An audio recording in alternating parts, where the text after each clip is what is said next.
Hi, welcome to my channel learning tutorial. ఈరోజు కొన్ని daily used sentences చూద్దాము. ఇంగ్లీష్లో ఏమంటారు, తెలుగులో ఏమంటారు అని కొన్ని సెంటెన్సెస్ చూద్దాము. Let's see first one. Don't vex మీ.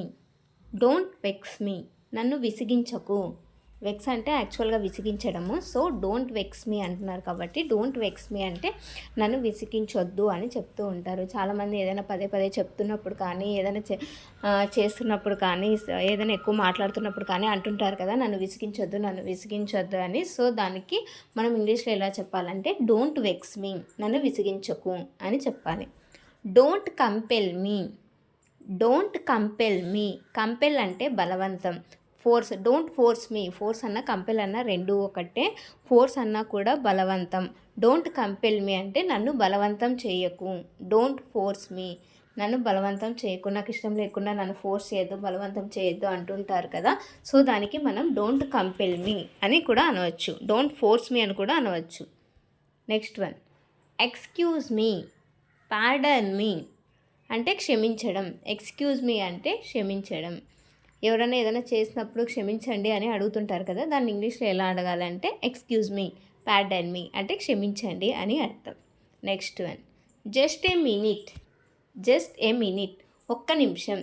ఎవరైనా వచ్చినప్పుడు ఎక్కడైనా ఒక నిమిషం ఆగండి అంటూ ఉంటాం కదా, ఒక నిమిషం ఆగండి వస్తాను చేస్తాను అంటాం కదా. సో దాన్ని మనం ఇంగ్లీష్లో ఎలా చెప్పాలంటే just a minute, I will come అని చెప్తాం కదా, దాన్ని జస్ట్ ఏ మినిట్ అంటే ఒక నిమిషం ఆగండి, just a minute I will come, ఒక నిమిషం ఆగండి నేను వస్తాను అని దానికి అర్థం. Next one, cheer up. చీరప్ అంటే ఉత్సాహంగా ఉండండి. చీరప్ అంటే ఉత్సాహంగా ఉండండి. ఏదైనా పార్టీస్లో కానీ అట్లా కానీ చెప్తూ ఉంటారు కదా చీరప్ గైస్ అని. సో ఉత్సాహంగా ఉండండి అని చెప్పడాన్ని చీరప్ అనాలి. నెక్స్ట్, తమాషా కాదు. తమాషా కాదు అంటే నో కిడ్డింగ్. కిడ్డింగ్ అంటే తమాషా, కిడ్డింగ్ అంటే తమాషా అనమాట. ఎవరైనా ఏదైనా చేస్తున్నప్పుడు తమాషా కాదు అలా చేయొద్దండి అంటూ ఉంటారు కదా. సో నో కిడ్డింగ్, కిడ్డింగ్ అంటే తమాషా. Next one, don't backbite. Don't backbite, వెన్నుపోటు పొడచవద్దు. బ్యాక్ బైట్ అంటే వెన్నుపోటు పొడవడం. సో డోంట్ బ్యాక్ బైట్ అంటే వెన్నుపోటు పొడచవద్దు. Be cautious. బీ కాషియస్, జాగ్రత్తగా ఉండండి. బీ కాషియస్ అంటే జాగ్రత్తగా ఉండండి. దీన్నే బీ కేర్ఫుల్ అని కూడా అంటారు. బీ కేర్ఫుల్ అన్నా కూడా జాగ్రత్తగా ఉండమనే. జాగ్రత్తగా ఉండండి అంటే బీ కాషియస్ అయినా అనవచ్చు, బీ కేర్ఫుల్ అయినా కూడా అనవచ్చు. Next one, don't exaggerate things. Don't exaggerate things, విషయాలను భూతద్దంలో చూడవద్దు.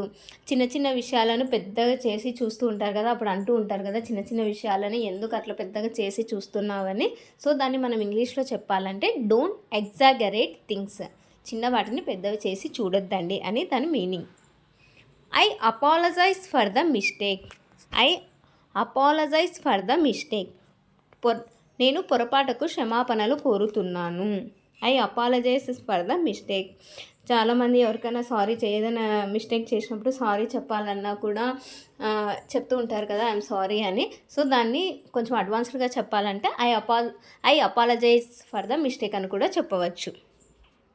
Next one, I will do it for you. I will do it for you, నేను మీకోసం చేస్తాను. డోంట్ బిహేవ్ లైక్ దట్, అలా ప్రవర్తించకండి. బిహేవ్ అంటే ప్రవర్తించడము. సో మీకు ఏదైనా నచ్చలేదు అవతల వాళ్ళు బిహేవ్ చేయడం అన్నప్పుడు చెప్తూ ఉంటారు కదా, మీరు అలా చేయకండి, అలా ప్రవర్తించకండి అని. సో దాన్ని ఇంగ్లీష్లో చెప్పడానికి డోంట్ బిహేవ్ లైక్ దట్ అని చెప్పాలి. Next one, forgive him.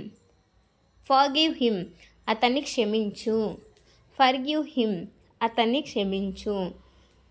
ఎవరినైనా క్షమించాలన్నప్పుడు ఎవరైనా చెప్తుంటారు కదా పోతే మొదలే వదిలేసి అతన్ని క్షమించే ఈసారికి అన్నప్పుడు. సో దాన్ని ఇంగ్లీష్లో చెప్పాలంటే ఫర్గివ్ హిమ్ అని చెప్పాలి. I am not a puppet. I am not a puppet, నేను తోలుబొమ్మ కాదు. పప్పెట్ అంటే మీనింగ్ వచ్చేసి తోలుబొమ్మ. So I am not a puppet, నేను తోలుబొమ్మ కాదు. Next one, don't rely on him. Don't rely on him అంటే అతనిపై ఆధారపడవద్దు. దీన్నే ఇంకో విధంగా డోంట్ డిపెండ్ ఆన్ హిమ్ అని కూడా అంటూ ఉంటారు. కొంచెం అడ్వాన్స్డ్గా చెప్పాలంటే మనం డోంట్ రిలై ఆన్ హిమ్ అని చెప్పాలి. You have no sense at all, నీకు అసలు తెలివి లేదు. నీకు చాలా అంటూ ఉంటారు కదా ఎప్పుడైనా నీకు బుద్ధి లేదు, నువ్వు అలా చేస్తున్నావు ఇలా చేస్తున్నావు అని. సో దాన్ని ఇంగ్లీష్లో చెప్పాలంటే you have no sense at all అని చెప్పాలి. Next one, never do such a bad deed again. Never do such a bad deed again. ఇంకెప్పుడు ఇలాంటి చెడ్డ పని చేయకు.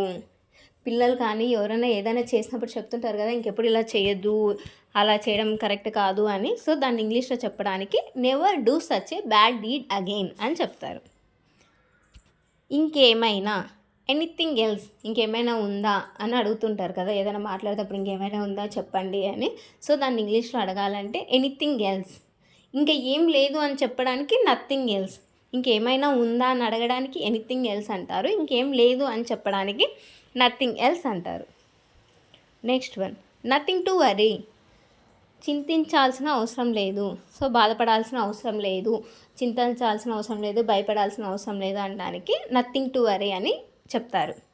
నెవర్ మైండ్, పర్వాలేదు. సో ఎవరైనా ఏదైనా కొనుక్కొస్తామని చెప్పి కొనుక్కొని రాకపోయినా, ఏదైనా చేస్తామని చెప్పి చేయకపోయినా, so no problem, never mind అని చెప్తూ ఉంటారు కదా. సో నెవర్ మైండ్ అంటే పర్వాలేదు అని మీనింగ్. ఓకేనా, ఇవి ఈరోజు daily used sentences in English through Telugu అనమాట. సో మీకు అర్థమైందని అనుకుంటున్నాను. I hope you like this video. If you like this video please do like, share and subscribe. Thank you. Thanks for watching.